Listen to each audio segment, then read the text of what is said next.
So, I've been using this Periscope style vlogging monitor, so to say, with a mirror for around 2 years now. It's a Periscope style, not full Periscope, because Periscope it's two elements, two mirrors, so it's half a Periscope, and it's been great. And you can print it yourself, you can do it yourself, make it yourself. It's so easy today. You can find a friend who's got a 3D printer, or you can order this like I did. So what I simply did, I designed it online on a service. I downloaded the 3D thing, ordered via, there is a hub here for the UK. I'm sure there is a different one for US and other countries where you can find all sorts of local suppliers of 3D printing, and order this. And so this one cost me, I think, £13.50 with delivery. Those two. So this one is made from ABS, and I think it's ABS is probably best. This one is PLA. It does work. It's much lighter, but then again, not as strong probably. So these two, they cost me £20 with delivery.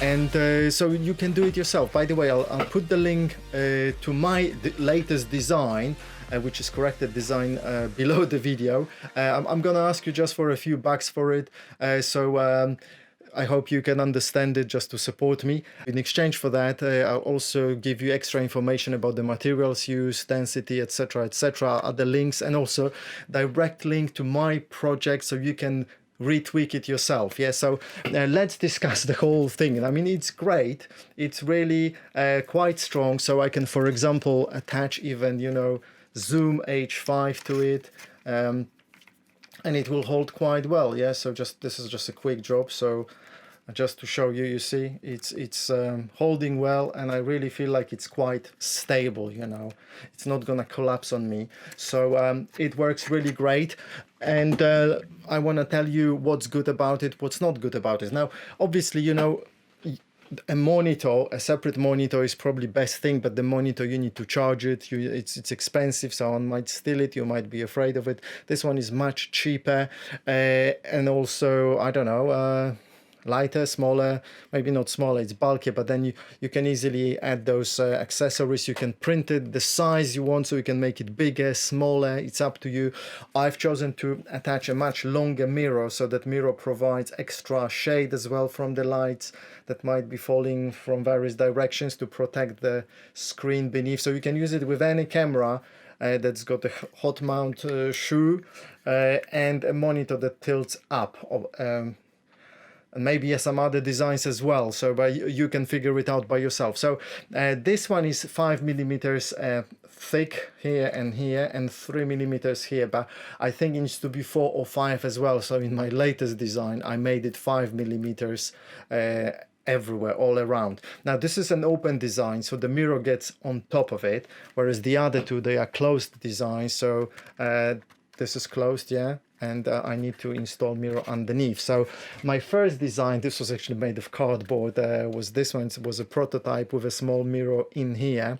So what about the mirror? Okay, mirror is not difficult. You have two options. You can use either acrylic mirror, or you can use proper glass mirror. Both are have pros and cons, so let's discuss them. So glass mirror has got the best quality, and really you should be aiming at that. However, cutting it might not be something you can do, although there are lots of videos on the web, on the YouTube, that show you exactly how to do it. Or you can find a local you know, glass person, who, however you call that person, and ask them to cut it to shape for you, to the right size. Another option is an acrylic mirror, which I used. Acrylic mirrors have got this advantage. They're a bit lighter and a bit easier to cut. So if you have a saw, you can cut it with a saw. Some people show you on YouTube videos that you can cut it with a special knife, and yeah, you could do it with a normal knife if you make 20 cuts, but I do not recommend it. It's a bit difficult. It's a hit and miss. You need to have a bit of a, I don't recommend. Just get a saw, either electric or hand saw, and just cut it to shape. Electric one is great. It just whether it's the round one or the this one, whatever you call it, it cuts this acrylic glass really easily. However, it's not very strong on this side, and this can peel off, like in my case. It's not an issue for me because it's a bit longer. I can see things well anyway.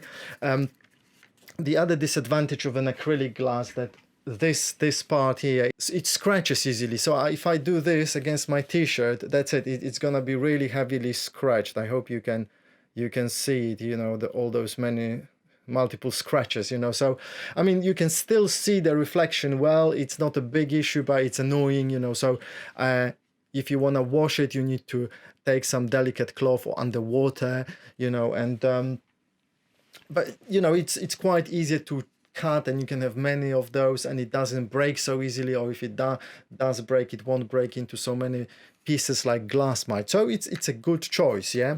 So my design has got the 2 holes at the top and at the bottom. So you just take this element, whatever element you like, and just screwed it in gently. What I did, I held it on the sides, kind of squeezed it to make sure that it doesn't break that way, as it might happen. For example, where is it? On my other designs, they're a bit thinner and different material. So this one broke a little bit, not sure. Oh, it's black, so you might not be able to see it. Let me see. Okay, yeah, you probably can see that in here it broke a little bit due to the forces while I was screwing it in. So the 3mm is not strong enough, but 5 is good. And you can also ask the person, by the way, you can ask the person who's printing it to make it the material a little bit stronger around those places here where the holes are. Hopefully the person will know it and they will do it themselves, but I think a separate request could be useful as well. So basically this is it, and it's lots of fun. I'm gonna show you some footage of the whole setup as well, so you can have a look. If you have any questions, ask me underneath the video. I'll be happy to share it. Again, links to quite a few things downstairs. Why downstairs? Under the video, and possibly also in the corner cards. So guys, did I tell you everything I was going to tell you about this? Yeah. I can tell you that it's really easy to make, and yeah, it might take you a bit of DIY and maybe a week, because you need to wait for the printing parts to come to you from the printer. But you know, it doesn't matter. It's fun, you know, and it's really useful for all sorts of things, especially obviously if you want to monitor yourself and have a view directly of this of the camera's screen. Now the advantages of it are that you can see all the other bits of information on the screen, whereas normally you can't. So I have a preview here, but it's a HDMI preview, so I don't see what the camera sees, you know, all the other small bits and pieces, and if I turn it on, it will be recorded as well.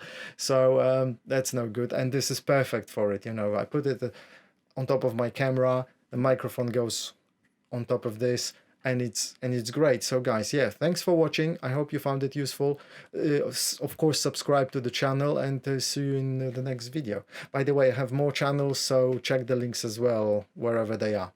Big thanks. Bye.